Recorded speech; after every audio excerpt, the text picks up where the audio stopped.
Okay, in this lesson we're going to learn how to write equations of parabolas. And notice what we're going to start with. What we're going to start with here is what we call the general form. And what makes it general is the fact that we start with the largest degree term up front, followed by first degree terms after that, and then a numbers at the end. So notice it goes kind of in the descending order of degrees. What we want to put it into is standard form. And in this case, notice that we have x squared first. So we're going to have x minus h quantity squared is equal to 4p y minus k. Okay, and obviously it would be switched if you had a horizontal parabola, but we want to put it in this form because h squared.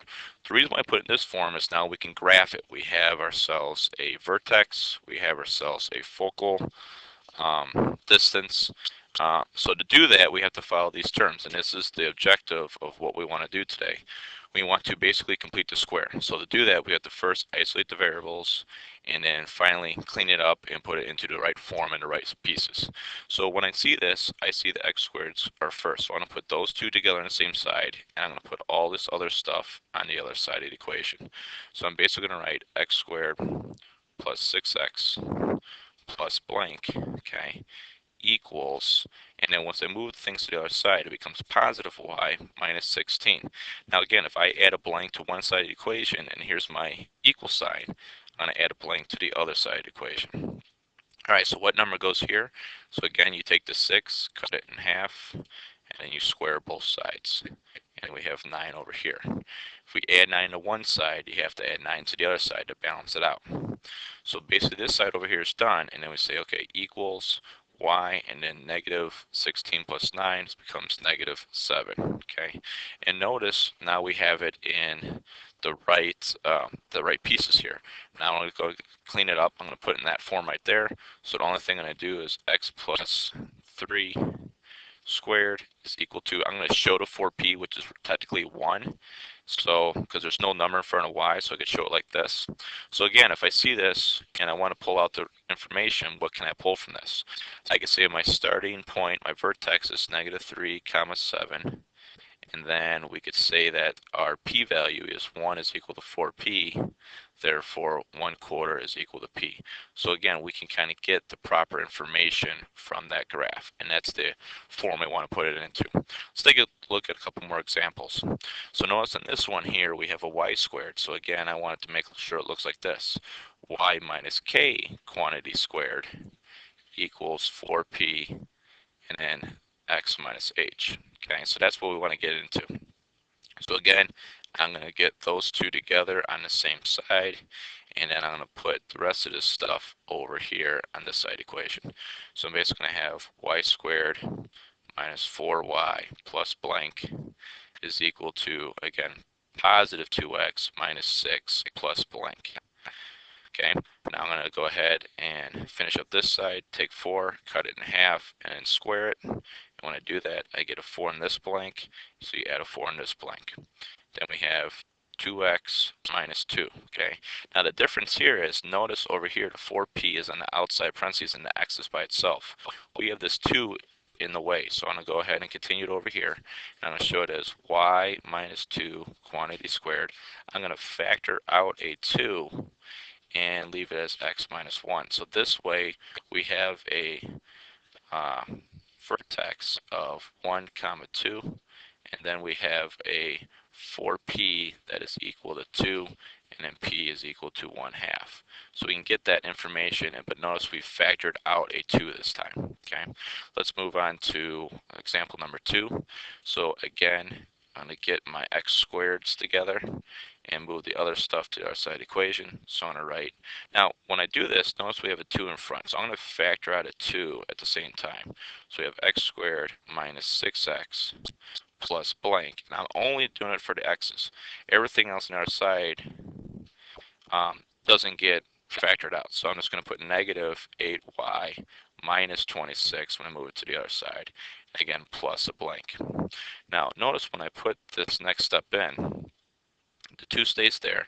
This becomes x minus 3 quantity squared. Now, I'm really adding 9 to this blank, but you have to double it. So if I add 9 to the inside and you double it, I'm really adding 18 to the equation. So I'm going to put 18 over there.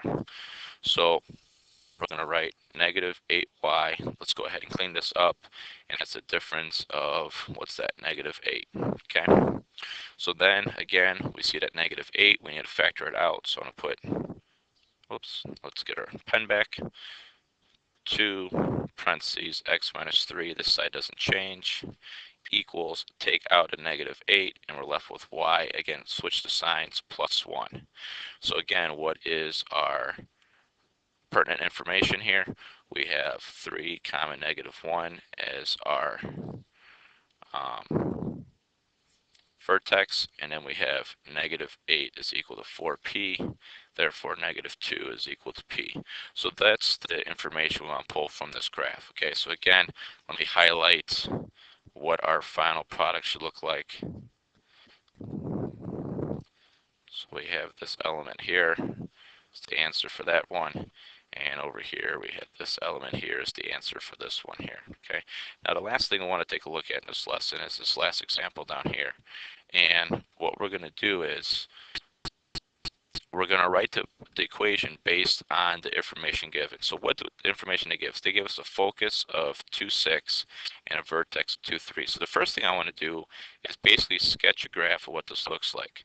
So over here, I'm going to draw my axis in. And when I say sketch, it's really roughly, and again, it's just to get a bearing of what's what. So my focus is at 2, 6. So we have 2 comma 6 here. And my vertex is at 2, 3, which is going to be obviously below it, 2 comma 3. Okay, so if that's the vertex and I draw a curve in, we know the curve has to go around that focus. That's going to look like this. So and then directrix obviously is going to be down here somewhere. Now again, I just roughly sketched it in. It's not really accurate because you can see where you think that might be. So what we have to do is now figure out what information do I need from this graph. Well, we know it's going up and down. So that means it's going to be y is equal to x squared. That's their parent graph. So I want to start with x minus and then leave a space for the vertex.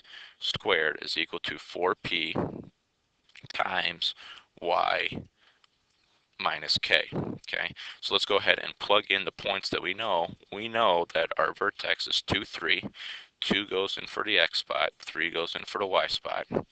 And the other thing that we're taking is our focal distance right here. So we went from 3 to 6, we went up by 3. So then this distance down here needs to be 3 as well, okay? So technically, what's the equation of this line? Y is equal to 0, okay? That's the directrix. So we're going to plug basically 3 in for this equation here. So I'm going to plug 3 in for p.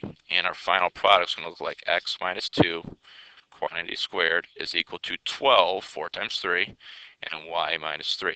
And again, I left it as positive because it's going up. So again, a positive curve going up, so we know that p is going to be positive as well. So notice how we were able to write the equation given some basic information, and we're able to fill in the gaps and clean that up as well. Okay. All right, let's take a look at the next page here. Let's go ahead and have you try problem number 1.